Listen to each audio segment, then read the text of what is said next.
Hi, everyone. Welcome and thank you all for coming. I'm just going to give it a few more minutes. My name is Bobby Main. I'm one of the co-chairs of this event, of the group. Chris Moyer is the other co-chair. Chris, want to give a wave? Hi, everyone. This is Chris Moyer. I, with Bobby, put the event together and are co-chairs of the new LGBTQ network.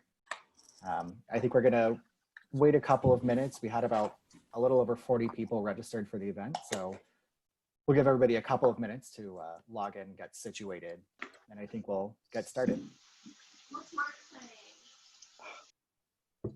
Just for now, I'm going to keep everyone muted except for the panelists and myself and Chris, just to make it easier. At the end, we will, of course, have a Q&A and let people ask whatever questions they'd like and have a bit of an open discussion.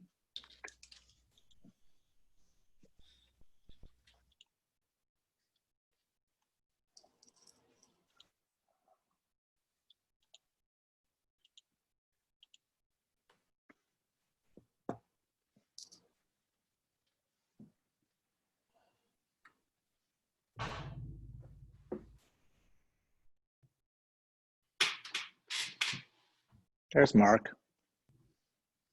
Hey, Mark. Hi, everybody. Sorry, I came late from art commission meeting. No worries. We had a whole bunch of technical issues getting. Yeah, you missed all the technical fun. Yeah. Plus, I think most of us are at this point are used to Zoom, and Ring Central is close, but not exactly the same, and so things are a little different. I forgot that Ring Central doesn't let you spotlight more than one person, which is frustrating, but I'll try to spotlight people as we go, but it may not work that way, so we'll see.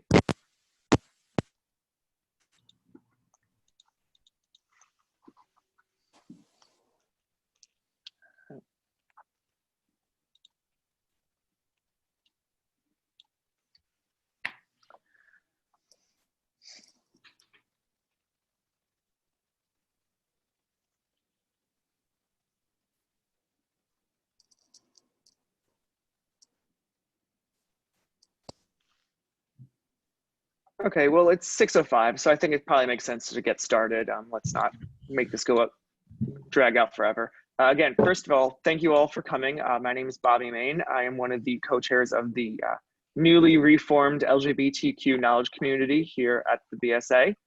My other co-chair is Chris Moyer. Want to give an intro?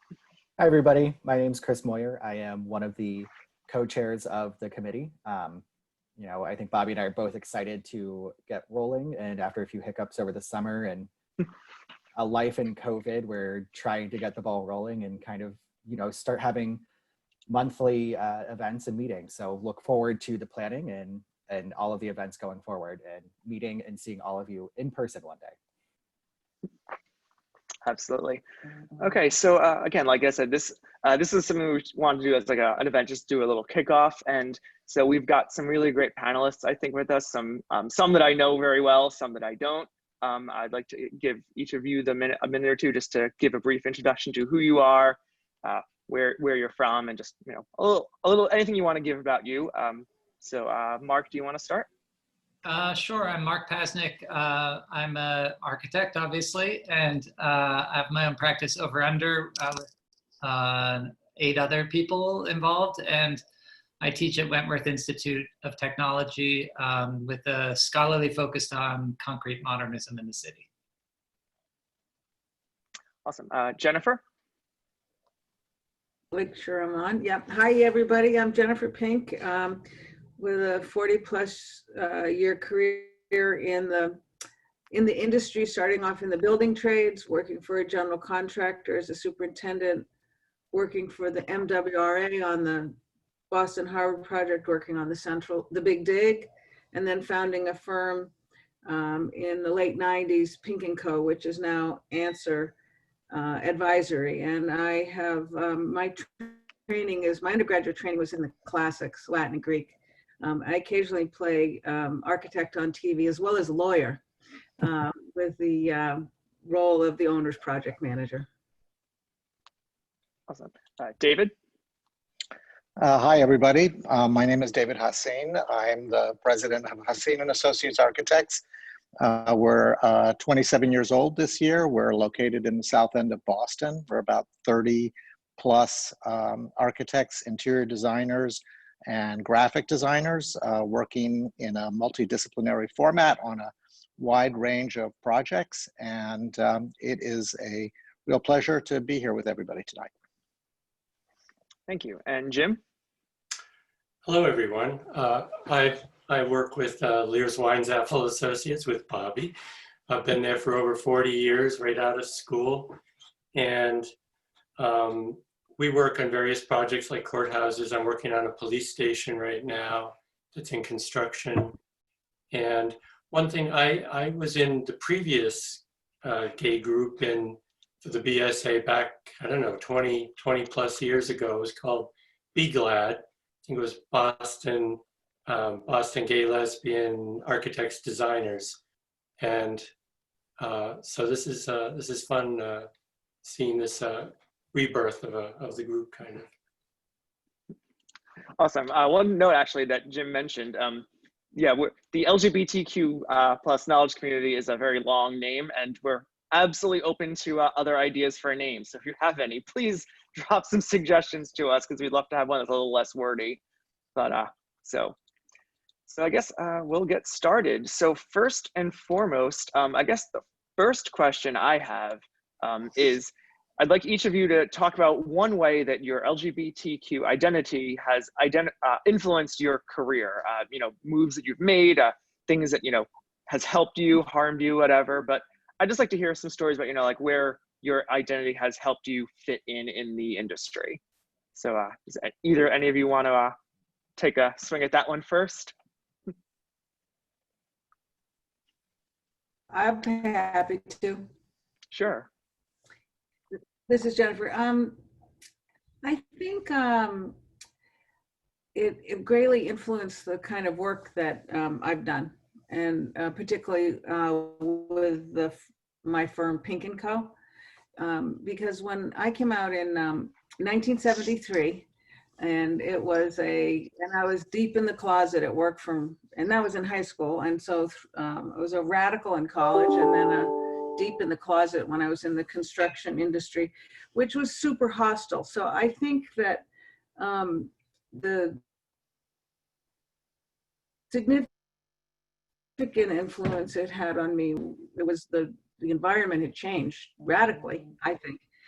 But I was committed to creating a company where everybody was welcome. It was family friendly, no matter how you define family.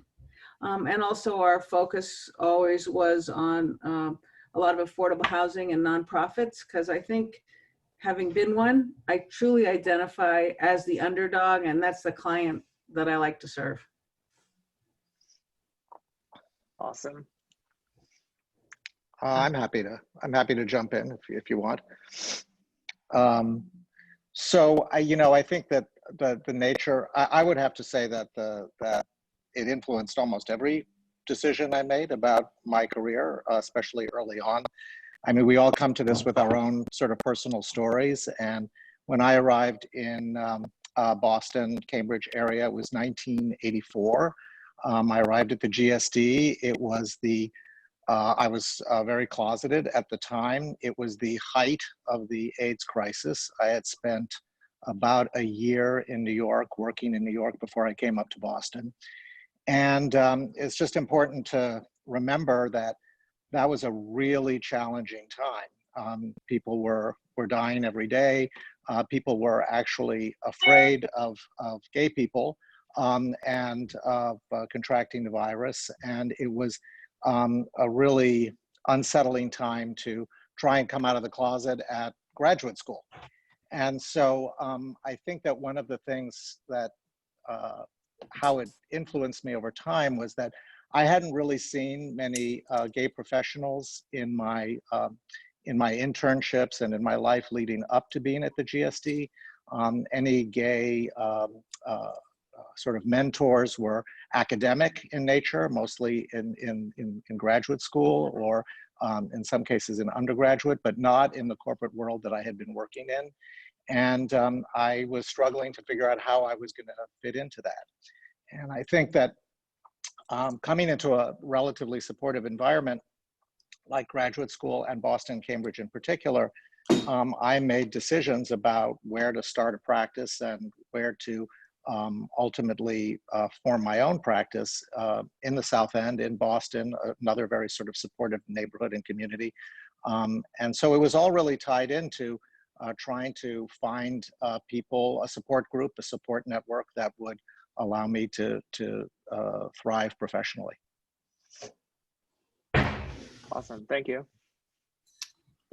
I'll add into that. I think so maybe a little bit of a similar story, although a few years later. So you know, the AIDS crisis had maybe been less impactful on my life. I didn't have any friends who died of AIDS. I knew people with AIDS, but I didn't have any friends who died of AIDS. And so a slightly different time frame from David. But I also, as an undergraduate architecture student, there were no role models around that I knew of. Faculty were rumored to sometimes be gay, but it was always a sort of scandalous rumor. And it was, you know, not an environment to come out in. And I see Dave Tabenkin is on the line. He and I went to school together and kind of came out in Boston together as young architects. And then flash forward to Boston, coming to Boston, I ended up, before I was actually out, I worked for two professors at Harvard on a research project called Monolithic Architecture with Rodolfo Machado and Rodolfo Alcori, both of whom were gay. So I already had gay employers before I was even out of the closet. And then my next job was with Rodolfo Machado and Jorge Silvetti, two gay architects in the South End. And I think in the end, being gay became part of the culture of my experience as a professional. We had amazing annual holiday parties that included drag shows and other kinds of things. And I will admit I participated in those. Sometimes maybe was even a central figure in them. We had a lot of gay and lesbian employees. So there was a real culture. We had a lunch crowd that went almost every sunny, nice day out to a stoop on Union Park and gathered for an hour's lunch and gossiped and shared information and sort of grew as gay individuals. And I think that in many respects, it was, I don't know, I sort of felt like I had not a lot to mentor before graduate school, but after I had quite a resounding culture around me. That was exciting, even to the point where several of us from the office rented a place in P-Town for summers and 2 summers in a row. So I found it to be quite a radical transition. And like David, I think Boston and the architecture community were the things that really spawned opportunity for me. Awesome. And Jim? Well, as I had mentioned before, I came to Lears Weinzapfel right out of school, and I was pretty closeted at the time. And the second person that I ever came out to was Karen Moore, who used to work in our office, and she's a very good friend, still a very good friend of mine. And after I came out to her, she mentioned to me that Andrea Lears, her boss, had asked her about me sometime before. I said, "Is Jim gay?" And Karen was like, "Oh, I don't think so." But then, of course, I confirmed it. So then it just kind of, we were only 5 people at the time. So it was kind of like a family in a house. Our office was in a house. And I just got to be very close to them. And that's part of the reason that I've never left. I mean, it's always been very comfortable and very supportive there. And you know, it's important. I respect the projects we do and the clients we work with, but I think the people in the firm have always been the most important part of the job for me. And so I've just always liked working there. And the gay part just hasn't really been an issue in a way. I mean, it's been good in that my partner's always been included in everything. He's one of the family, like other people's spouses are. And actually, my bosses both came to our wedding 16 years ago, and they refer to themselves as the mothers of of the grooms. So it was, it's, so in any case, I'm not sure what else to say right now. A great start. Thanks for each of you. Chris, you want to take the next question? Yeah, I think as many of you and many of us have seen too, culture has shifted, and it's a lot easier for people to come out nowadays. It's a lot easier for you to even just join the workforce as gay and not worry about coming out. What shifts have you seen specifically in the industry and your time as a professional in the entire kind of architecture, construction, design industry?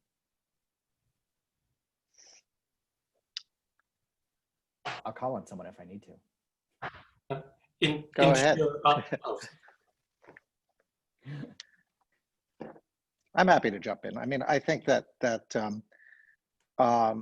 there have been a lot of shifts. I mean, significant shifts. I think that, I did not have the same kind of experience that Mark or Jim were talking about. I was working in corporate offices where I did not see role models, and I couldn't imagine myself actually advancing within the corporate structures that were there, in part because I didn't see role models, not because they weren't nice offices or didn't do good work, but the role models weren't there. And I think that, in the early days, I think that many of the firms that were more supportive were deeply rooted in academia in one way or another, either the principals taught, or many of the clients were academic clients, and in that sense, very accepting and sophisticated.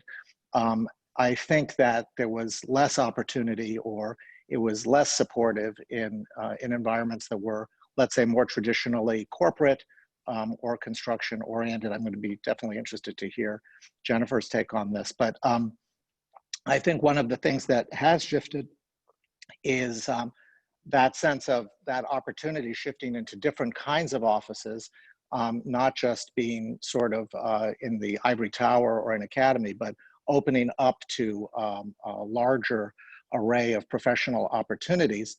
I still think there are challenges in construction in particular, and in large-scale commercial development where many people are very accepting, especially locally, but I wonder about what the situation is like nationally. So I think that the shift has been significant in terms of opening up more and more opportunities for more and more types of work. And that's been really, really important. But ultimately, I do think it comes back to this issue of where the role models are, whether you can see yourself as a young person growing into a particular kind of an organization or a particular kind of a role. And there's still work to be done there as far as I'm concerned. I'll take it next. I think you bring up a good point about role models, because I know there were no role models ahead of me whatsoever. And I probably was the only woman I saw on any project for about 7 or 8 years, maybe 1 or 2 occasionally, and none working for the contractor, none in the trades, and occasionally a woman working for the architect or the designer. I actually looked for people who I thought I could find somebody simpatico with, mostly with the design firms, the architects that tended to be more, interesting, cared about how things looked. It was a place where I made a lot of friends early on. Well, not friends, but acquaintances in the field. I think the construction industry is radically different. And I also think we live in a bit of a bubble here in the Boston area, progressive bubble. So I can't speak to what other parts of the country are like, but the contractors are still, I think, there's a lot of misogyny there. So it's like, and that's what I dealt with. I mean, I didn't deal with the homophobia because I just was dealing with the misogyny. What are you taking this guy's job for? What are you doing here?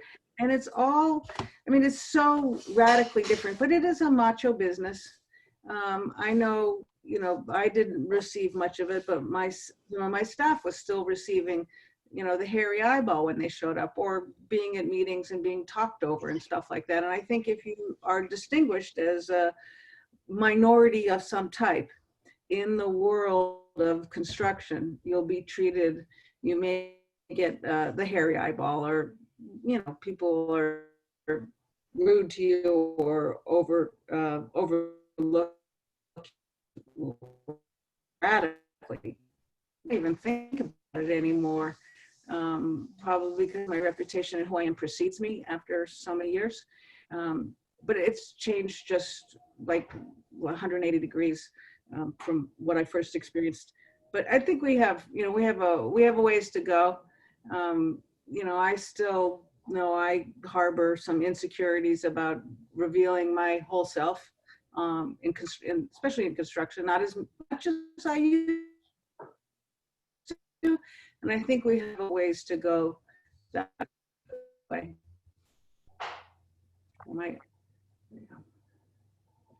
I think I've been relatively insulated from what Jennifer is talking about through the types of practices and the types of academic positions I've had. So I might address a little bit more widespread changes that I've seen just beyond the profession, is the kind of larger openness and acceptance of the LGBTQ community among the wider population. And that to me has brought with it some interesting changes in the way that we can move about the world. I've seen it, for instance, quite a lot with student culture around my experience as a teacher for the last 20 years. Especially early on, it was sort of very important, I think, that I be out and open in a way, because there were almost no other gay faculty who were openly visible on campus. There were more staff than there were faculty in those positions at Wentworth. And that's changed quite a lot. And I think many of the students who come to campus come as already out because they're out from some time in high school and they've had a different experience than I did, when I really didn't feel comfortable coming out until it was after school. So I think, you know, that's part of a tremendous shift that certainly has an impression and impact on the profession as well, that may be somewhat external. As a small, you know, I think optimism with the construction industry too.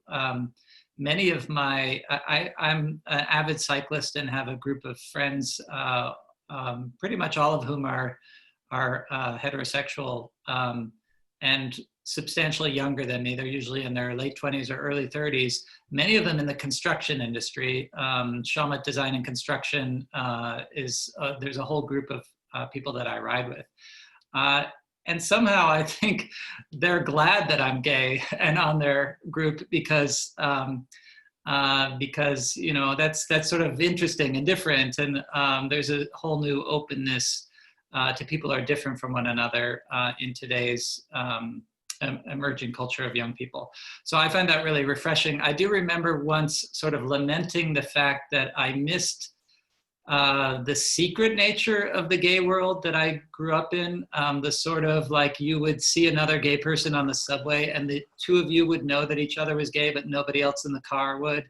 And I sort of miss even a little bit the gay ghetto, the sort of like very South End driven by a lot of presence of gay people and sort of, you know, very active community. So I miss some of that, but I do remember telling that to my mentor and former boss, Rodolfo Machado, and he said, "Mark, don't romanticize oppression." And so that always stuck with me a little bit, that these changes really are, I think you know, many young gay people don't isolate themselves out. They don't go to gay bars. They don't do the things that I think my generation did. They're much more open and their lives are much more fluid, and even their sexuality might be defined in a more fluid way than it was in the past. So I think there's very big scale changes that I'm seeing even outside the profession, but that have impact on the profession.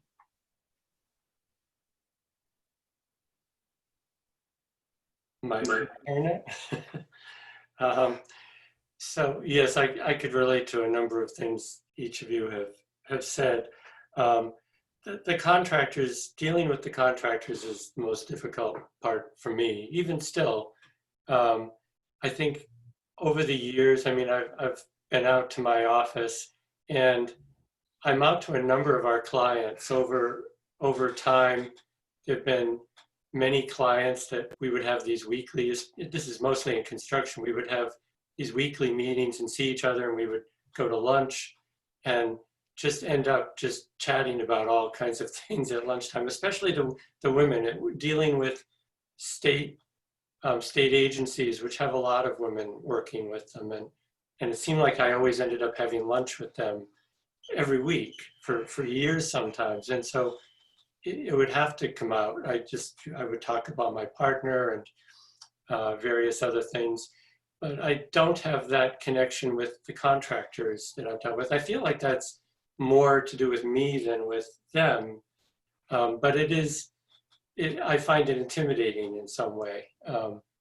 And I mean, I just, on the last project I was on out in the western part of the state, just politically, we would have our meetings with 10 or 12 people, and it was me and one woman that came who was a building inspector on one side of the political spectrum, and everybody else was on the other side, and very vocal about it. And so I felt like I was kind of closeted about my politics then. But so I guess I kind of have a little regret about that I don't speak up more sometimes in those situations.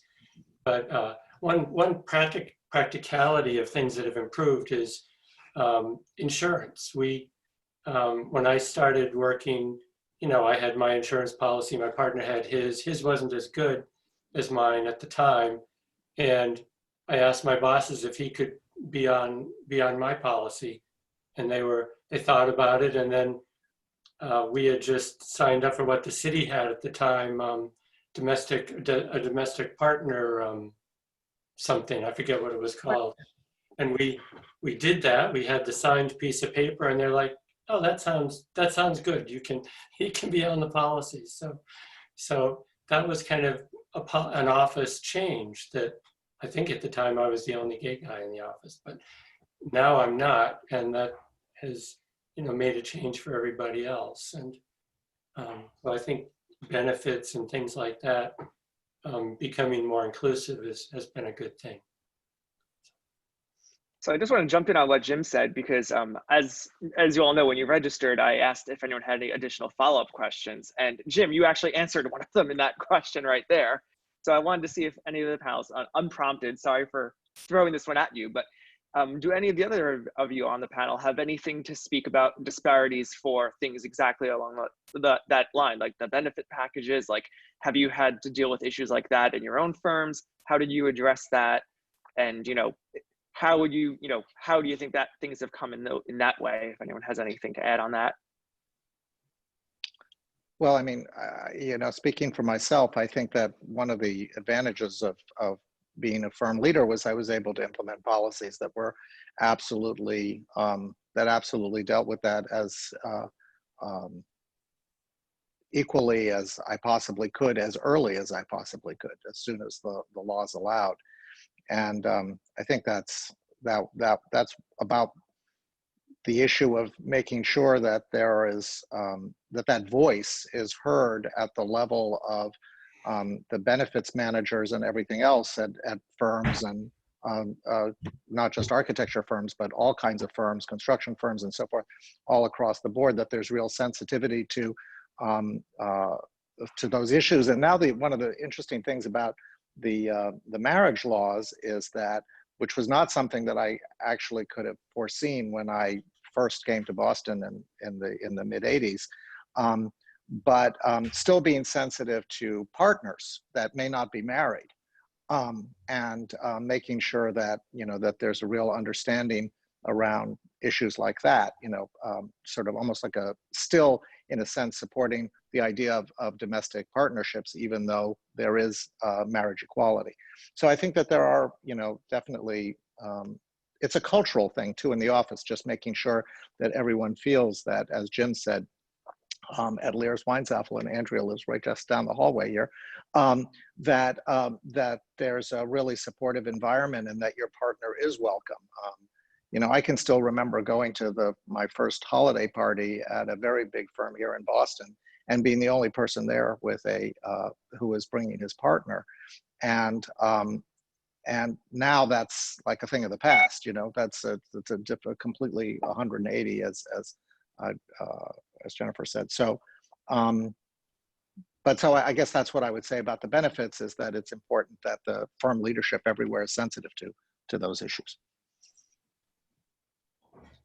Yeah, I do remember when I accepted my faculty position at Wentworth, I asked the question as to whether domestic partnership rights would be offered to me as an employee. And actually the answer was sort of surprising, that it was no, because marriage had just happened in Massachusetts, and therefore what would have been okay a year ago was now suddenly covered by, so you had to get married. And of course, my partner and I have been together for 20 years, but we're not married. We spent actually quite a lot of time in the State House of Massachusetts back when the constitutional conventions were underway to fight for the right to marry, but we haven't married.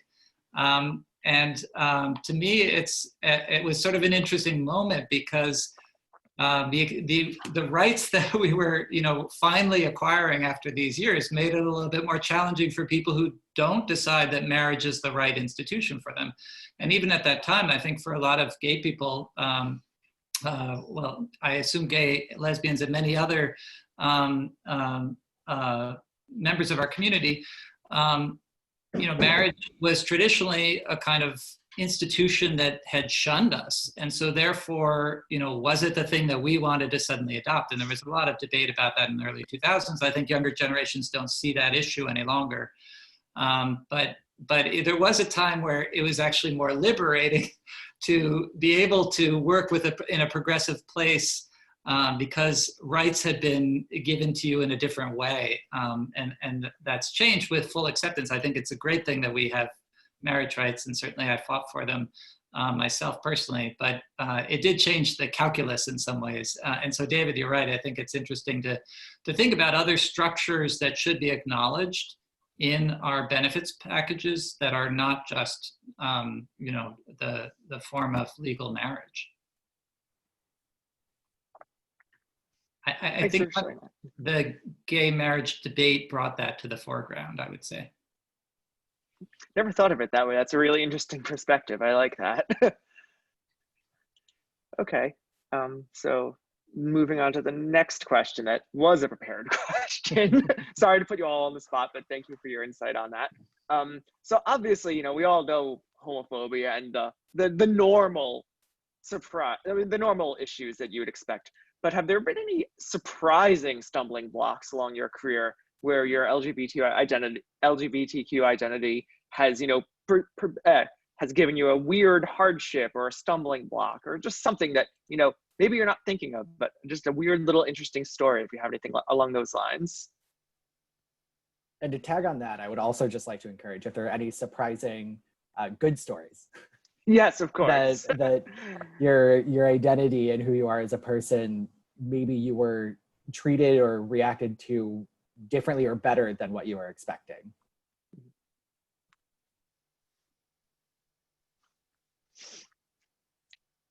Well, I mean, one thing that I would jump in on is that I think certainly there has been traditionally a notion. So in my practice, we have architecture and interior design, and both of those are disciplines that are respected and integrated within the practice. I would say that, growing up in an architecture office, my father was an architect. The notion of interior design and interior designers as being primarily a feminine discipline, or feminized in some way in terms of the men who were active in that world, was something that made me uncomfortable, because I was interested in both. And so there was this sense that the architecture side was a little bit more macho, it was a little bit more about construction, and maybe the women and gay men were working over there picking colors, to be really simplistic about it. And I think that from my perspective, they were both very, very sophisticated disciplines that complemented each other, and that I didn't see a need to stigmatize, one relative to the other. I think there's been a lot of insecurity amongst architects about interior designers, and a lot of resentment from interior designers at architects. And I think that it is tied up a little bit in this conversation about gender roles and sexuality and so forth. And I think that something that was surprising to me was, in some ways, how difficult it is to bridge that gap between those disciplines and to try and integrate them as best as possible. There really is structural resistance, I would say, between those two groups, even at the level of organizational level and professional organizational level. And I wish that there was, I see the LGBTQ community as being particularly well suited to being a bridge to integrate those disciplines. And I think, interestingly, young people coming out of school don't see their professional lives as siloed as people did maybe 10, 15, 20, 30 years ago. They want to practice in a broader fashion, and that gives me hope. Awesome. Anyone else have anything?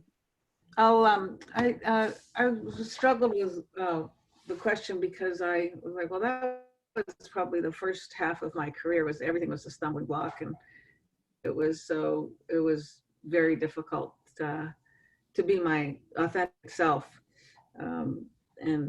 But one of the things I think is kind of interesting is that I think that in the last 10 or so years of my work life, that I think what I found interesting is a lack of recognition, and maybe because I hadn't really said that much about it, about how hard it was to be successful in this business, both as a woman and as a lesbian.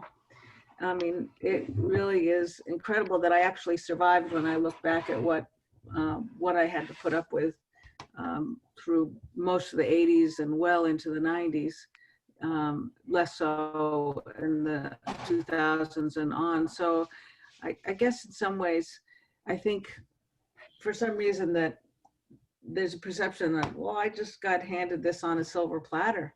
And that may have to do with my race. And I think that race and gender and sexual identity are things that we as a society are hopefully grappling with, maybe in a new kind of way that we never have. But they are all intertwined. I mean, they're intertwined to the extent that we are at a significant disadvantage. And I think, we're just, we don't take we can't take stuff for granted the way I think the majority of participants in the industry do, especially in the construction industry. I don't know if that made sense. But Perfect. That makes plenty of sense. That does. Oh, go ahead.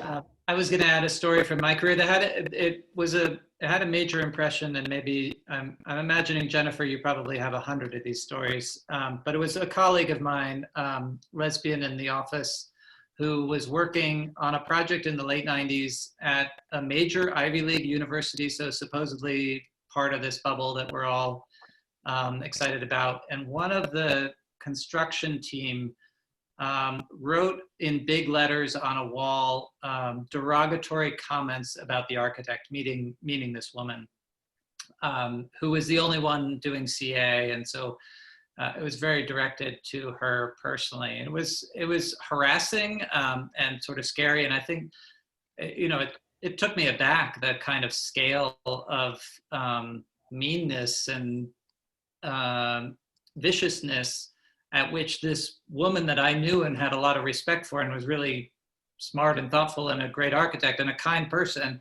was treated by the construction industry at a place like an Ivy League university. That sort of shocked me in that context in the late 90s.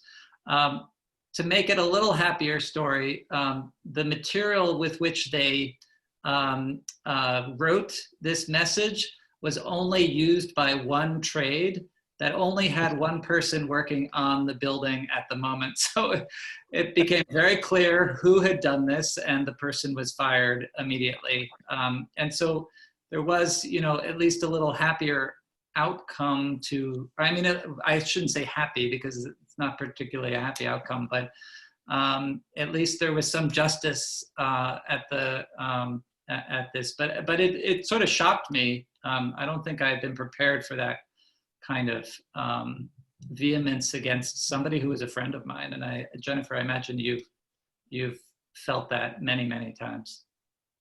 A little bit. You know, I've just got I mean, it's a small story, but it's recent, so I think it's relevant. And that is that I went to a job site. Was someone on this call knows what I'm going to say. I went onto a construction job site just 2 months ago on the Cape. And you know, the whole house was abuzz with construction workers. It was a big house project. There were probably 20, 30 people, you know, buzzing around in the house. And blaring through the house was Rush Limbaugh. And someone had, you know, decided that they could play their choice of political talk radio in this construction site. And the Rush Limbaugh was ranting about the homosexual agenda as I'm, you know, walking through to try and do my, you know, site walkthrough. And, you know, this was one of those moments where I was pleased to be the president of the company and to be able to say, you know, turn that off. This is intimidating.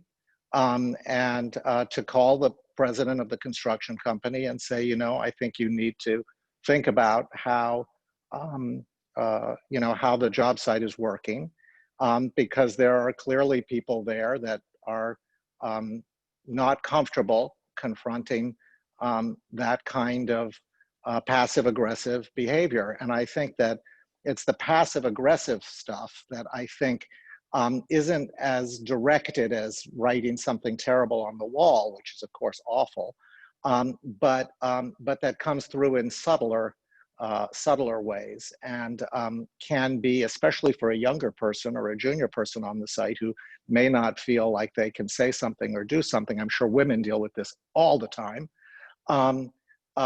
That feels really, really uncomfortable. And that was just 2 months ago. So, you know, I think that it's still out there. Awesome, thank you.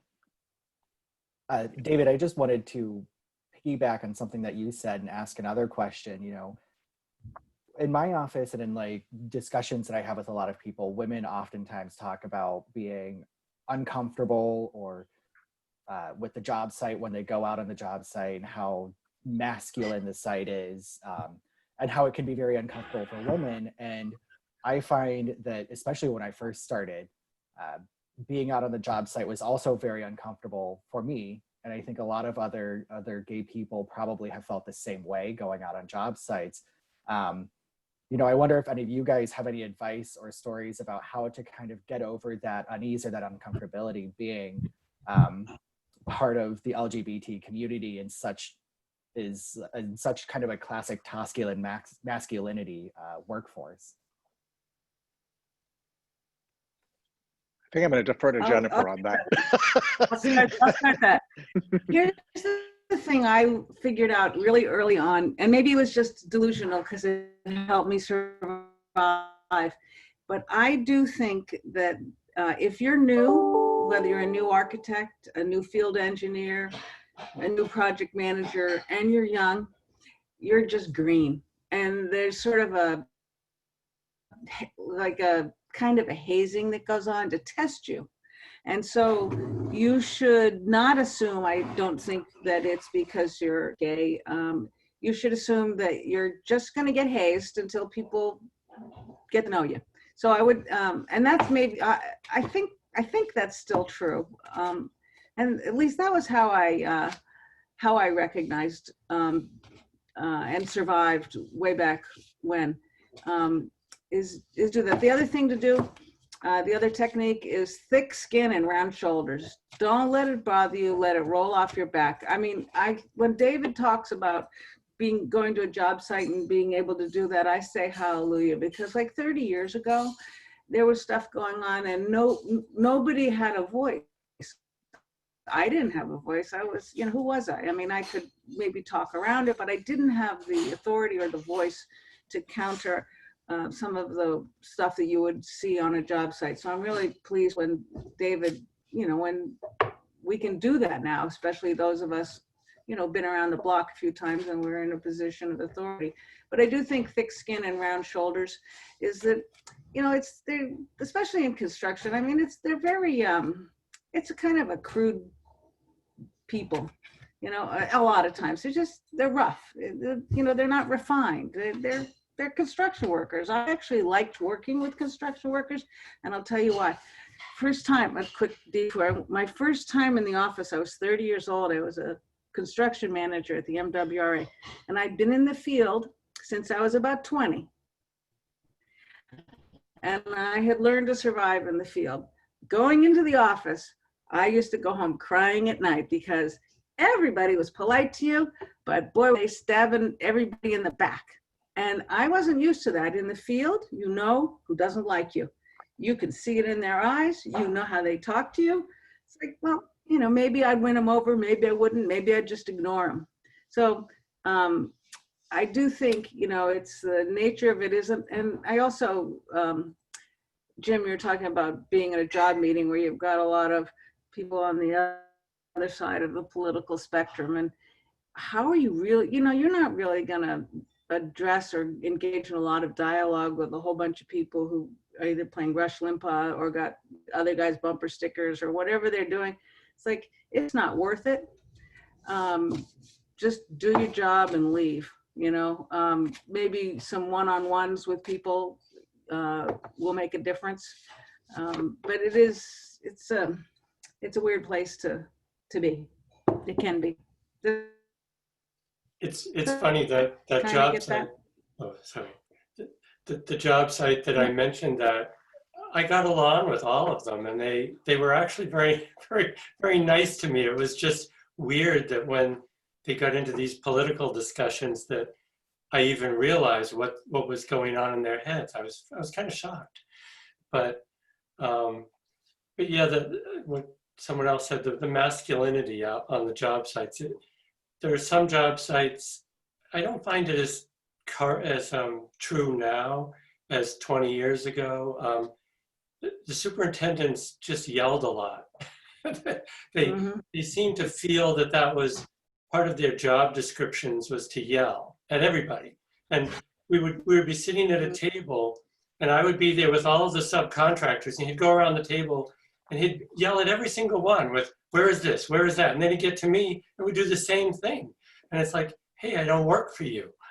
And it's like, I didn't have as strong a voice as I would have liked, but I had a little bit. I had enough to say, you can't talk to me that way. But that really wasn't to do with, I think I internalized that as though that was some gay thing, but it really wasn't. It was just the nature of certain contractors like that. So I just had to, it's funny, when I was at a dedication of one of our projects, I don't know, 12 or 15, whatever years ago, and my partner wanted to come to the dedication, and I said, okay, all right, you can come. It was right sort of in our neighborhood, and I was introducing him to people. I wasn't particularly out to anybody on that project, and then I got a little tongue-tied. I met the owner of the rep who's going to be occupying the building. I said, well, this is my partner Rob, and he got this kind of look on his face at first. Goes, oh, and then he goes, oh, and then it was like he put things together in his head, and he really he got to be more buddy with me after that. It turns out he was gay, and I didn't even know that. But, well, I mean, I think one of the things that what your story says, Jim, is that being comfortable with yourself is really, I liked Jennifer's comments about the round shoulders and go there, do your job, be professional, and let the yelling or whatever just kind of roll off your back. But I think that it's also about being, contractors and lots of other people, if they smell weakness, or they feel like you're not strong within yourself, they'll be poking, and that's not just true on construction sites, that's in life. And so I think that being and that's why I think that's a change that's really happened, is just the ability to be comfortable with yourself, self-confident about who you are, where you are, the fact that you have a partner, the fact that you're going away with your partner for the weekend, being natural about these things makes you less vulnerable, because the person that is interacting with you senses your own comfort with yourself. And I think that that's really almost the best advice I could give. I also wanted to bring it back maybe to our own profession, because I think we've been, I have been too critical of the construction industry, but we can also be pretty critical of our own industry. I think many of us are insulated by being in Boston and having part of practices that are, let's say, open-minded and progressive.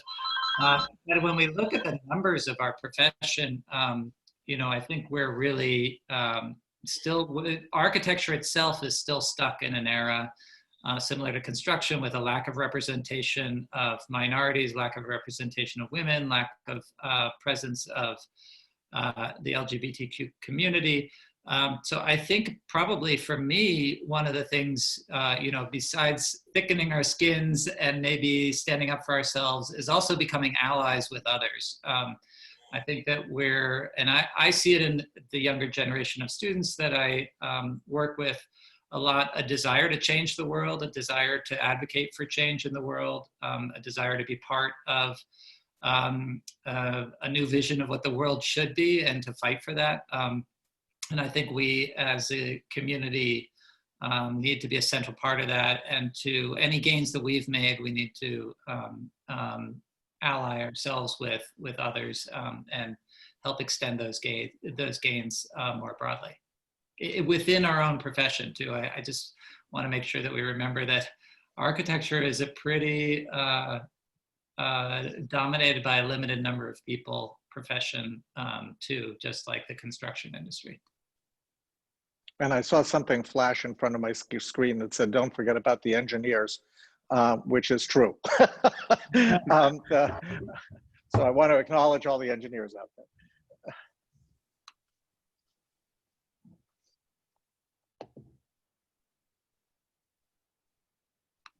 Well, I think we actually led into kind of the perfect segue for the last question that we had structured for the panel. And that was, are there any specific areas of focus that you'd like to see the next generation of LGBTQ professionals in the community actually strive for, tackle, really work on to make our industry a much more vibrant, equal, and more open industry?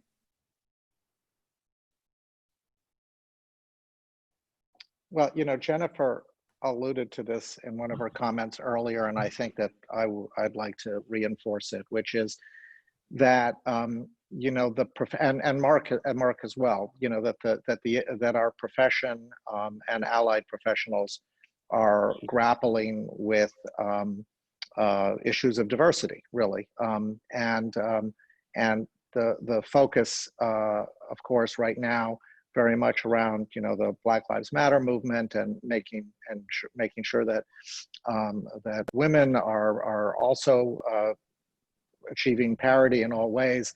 I want to make sure that we're not left behind in the dust in that conversation. I think that we should be part of that conversation more actively. There is MBE certification and there's WBE certification, and I'm actually, I think tomorrow is my site visit for being certified as a gay-owned business nationally, which I don't know that it actually is a factor in a lot of selection processes, but I'm going for it anyway as a really to make a statement about the fact that I believe that this is an important part of the conversation as well, and that we shouldn't be complacent about our position in the industry. So I would like to see the next generation, next generations of architects and allied professionals really making sure that we're a part of that conversation. Here, here. I agree too. I do think, so I've been discovering, I mean, maybe this is, again, it's a broader issue. I'm not sure that it's only exclusively to the LGBTQ community, but I think that this work that we're all, hopefully engaging in about being more focused on equity more broadly in our profession, I see it as also having other challenges, which is bringing a new generation forward that might not traditionally see architecture as a path. So right now, my students and I have been collaborating on a project at the O'Brien School, working with 26 high school sophomores who are in an architectural and civil engineering course. And we've been having collaborations. I think one of the intents is to learn from them and to share some ideas and to actually model some possible career paths for them that include the design world. And I think that, I'll just give an example. We tried to revise our curriculum this fall to include more people of color in our guest speakers and in the texts we read. And one in particular wrote back that she would have loved to have joined us because we were asking her about her scholarship, an African-American woman, a Black woman, I should say. But her reply to me was, I'm sorry, I can't because I'm so busy doing all the other things that have nothing to do with my scholarship, but which I'm sort of required to do because I'm a Black woman in the field of architecture. So she's been advising on too many things and sort of her workload is just through the roof. And it made me realize it's because there are not enough people like her in our disciplines. So there's a double problem here, which is, that these issues need to be addressed, but they can't be addressed by the people that they need to be addressed by because they don't exist yet in our field. And I think that's true of all questions about diversifying a field like architecture, which is lagging behind the general population, is how do we bring a more diverse group of people into our field to see it as a field that can be acceptable to people who are gay or trans or lesbian or queer identifying, or people who are Black or Latino or other cultures that may not be part of the structure in the same way that, that don't match the national demographics in terms of architecture. I think to me, the fact of the matter is almost, there isn't a business or an industry or a sector that isn't dominated by white men.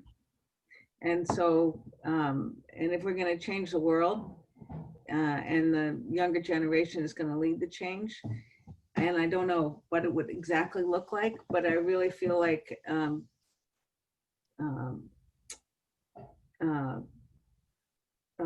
addressing, understanding, dealing, confronting one's own racism is gonna be, if people are brave enough and willing enough to do it, is going to change the world. Because I do think if we're willing to deal with the racism, we can deal with the other isms in the world, and that will be, that's. It's almost a taboo to talk about it. Except, well, I'm not racist. I'm not this. Well, I'm not homophobic. I'm not sexist. I do feel like the future will be changed by the younger generation, especially the white males who've dominated the world. Take the lead in doing that. And what can they do to truly change the world? Also, because we can't really wave our fingers and magically have as you're saying, a whole bunch of people show up who are going to satisfy everybody's stated desire for a diverse and equitable and inclusionary workforce. It's going to start, in diaperhood, and it's going to start with us doing things, and the next generation being the role models to those Right. who are in diapers now. I just want to do a quick jump in for a second and interject. So I've been part of the BSA is working on a lot of equity, diversity, inclusivity activities, and I've been part of some sessions there. And we're really, there's a big discussion within the BSA right now on how to bring more diverse voices into the community. So I think the BSA, we're really fortunate that, under the leadership we have at the BSA, they're really looking to push these kind of initiatives through. And, I think the best thing I could say is if you're interested in these initiatives, reach out to the BSA and say, how can we help? I mean, even if you're just, a new person starting out into the industry, we're going to be the future leaders of the industry. So starting early, at least we start to network and get to know these people. I think that will really help us in the years to come, just by starting those conversations as early as possible in your career. And Bobby, I think it's really fantastic that you're doing that, and I'm really glad that you're part of that conversation. And I guess I would say that, as the BSA releases statements and initiatives and so forth, making sure that your group and the interests of that group are acknowledged in that conversation publicly is important, because I haven't really seen it yet. So I want to in the written word. And I just, want to put that out there. Absolutely.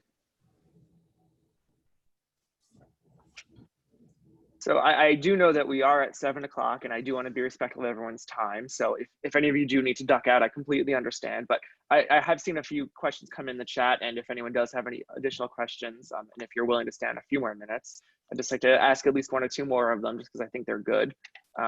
So the first one I saw that I thought was really interesting is, how can we make the field more welcoming to visibly non-traditionally gendered folks? Which I think is a very important thing going forward. And since I've had this question for a while, one thing I can just interject, even though I'm not technically a part of the panel, is, one thing I'm thinking of is, even things about, when you look at your own office, like, do you have gendered restrooms? Do you have a restroom for someone who may not fall into the men's or women's binary, the male or female binary? Things like that, and that's a lot harder because you have to work with your landlord, to find out, you might not be able to build another restroom. But even things like that, that just show that you're being more welcoming to people, I think could be a really good first step, just to, say, hey, yes, come work with us. You don't have to worry about any kind of restroom issue. Even a little small step like that, I think can go a long way for someone who's interviewing at a firm, where they may be uncomfortable or not sure about that kind of. And I think, Bobby, taking that a little further, when we have clients that are building buildings, I know that the state is aware of this as an issue, and we've had that come up in the programming, but some of our other clients might not be. So we might bring it up to our various clients that are building buildings with multiple restrooms and things, as to whether they've thought about things like that. The other way too is really just having role models. That's the thing that I think some of us older folk lacked, is you never saw anybody look like who we were then, or even who we were going to become. So I think that, but that's where the comment that, who was it made about the teacher at, the woman who's, so on demand, it gets complicated when one person has to do all the speaking. But I do think having role models is the way to go, because it contributes. Yeah, and I think that the boundary breakers have to be really supported. Mark, I feel for that woman who is being pulled in lots of different directions because she's having to represent a much larger group of people than herself. But those are the remarkable people that start a movement and and put a face to an issue. And so I think that when we encounter people who are willing or able to break those boundaries, we just have to do everything we can to give them a voice and to be supportive and to make them feel that they're heard. And then hopefully those pioneers will make room for a whole bunch of people to follow after them. And I think that's, it's not going to happen overnight. It didn't, you know, what I think Jennifer and I are, and Mark and I are talking about is, and Jim, all four of us, you know, we've been around for decades, and we've seen change. So I think that that's hopeful. And I have one more question. This was submitted in advance, and I think is really interesting. When you're looking for, you know, employment, how do you navigate, you know, looking for employment at a place that meets your values? Or if you find yourself in a firm that's leaning more conservative, how do you, you know, navigate that? How do you carve out your niche? How do you, you know, make that work? I think we have addressed that a little bit, but if there's anything that's specific to that question that we haven't spoken about. It's good when the office has, which I know we've worked on, has a statement of what our policies are and what the I forget what it's called, but where we discuss a lot of things in that manual of ours. And I think if you're looking for a job, you should ask to see whatever the firm has in that kind of a written document as to. Yeah, I mean, I think you also have to be, I think you have to be yourself. I mean, I think in the interview, when you're even interviewing for an office like that, a lot of people hold back on maybe some personal information, maybe because it's not relevant, but it's also it's also something that you can test a little bit. You can sort of express who you are and what your interests are, and see what kind of, you know, what kind of reception that gets, and whether that indicates that this is going to be a good place for you or not. I think that, you know, someone once told me that, imagine being a person X and going to your website and looking at the people page or the statement of values. Do you see yourself there? Do you see yourself in it? And that's stuck with me, because I still feel like we have work to do to make sure that, you know, that a broader cross-section of people would come to our site, our office, and feel included, feel welcome. So I think it's a two-way street. You know, I think that by making firms aware of the issues and interests of new employees, making them change, but also making sure that you feel comfortable. I think it's both. I would say it's do your homework. You know, it's hard to tell just by a website what kind of a organization. I think as a former business owner, my website was a recruiting tool, and I definitely wanted to convey a message in order to get the kind of people I wanted to work with every single day. And if there isn't anything on a website that has anything that you can relate to, and a lot of places actually can't even find out who the people are, that it might be a red flag to say, I don't want to work in a spot like that. I want to work in a place that welcomes people and creates a hospitable work environment for everybody. So do your homework. And it's hard to generalize.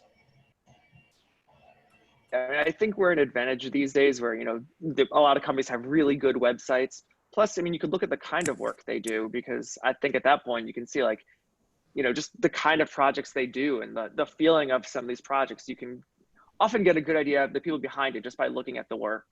So, and also, you know, social media is a big thing these days. You can find people who work at these firms and directly ask them what it's like. So, you know, don't be afraid to ask questions. I mean, we're all in this together. So, you know, so I think at this point, it's probably best we wrap up, as it's 7:15. I do want to say thank you very, very much to David, Jennifer, Jim, and Mark. I really appreciate the time you've given to this. You've given us some incredibly insightful conversations. these are definitely conversations. I think we have a lot to continue. As for the group, I believe the way the BSA email list works is that you'll all get notification about future meetings, which we will be doing. Again, we're going to try to have them every month or every other month. And we welcome you to come back. We're going to keep them virtual for now. We hope in 2020, at some point, we can start meeting in person. But one thing we have been talking about is that even if we do start meeting in person, we are going to try to keep this as something where we can actually have a virtual component for those that may not feel comfortable or may not be able to get into downtown Boston at 6 o'clock on a Tuesday, for example. So we do hope that those of you that enjoyed this conversation stick around and come to future ones. Chris, do you have anything to add? Yeah, I would love to thank the panelists as well, and also you, Bobby, for kind of spearheading this. One thing I do want to also just do a big shout out is, thank you everybody who has come to this event. We're trying to build, I guess, a new knowledge community or restart a knowledge community at the BSA. And I think having support of everybody who participates is great at showing the BSA how important, how vital this is to the diversity and inclusion of our practice as a whole. I do want to say that Bobby and I are always happy to either hear from any of you if you have any advice we would actually love advice on future events. If anyone has an idea or any advice or some kind of topics they would like to talk about, discuss, present, please by all means reach out to one of us. And also, if anyone, like Bobby said at the beginning, if you have an interesting idea for a name that is encompassing of what we are and who we are, please feel free to reach out as well. I want to make sure that you feel like you can talk to Bobby and I about anything you need.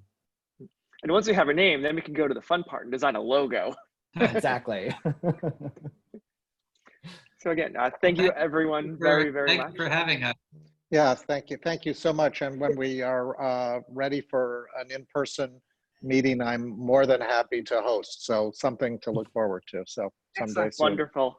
Thank you. Thanks very much. Thank you, everyone. Thanks, Thank everybody. you. Have a Bye-bye. good evening. Bye.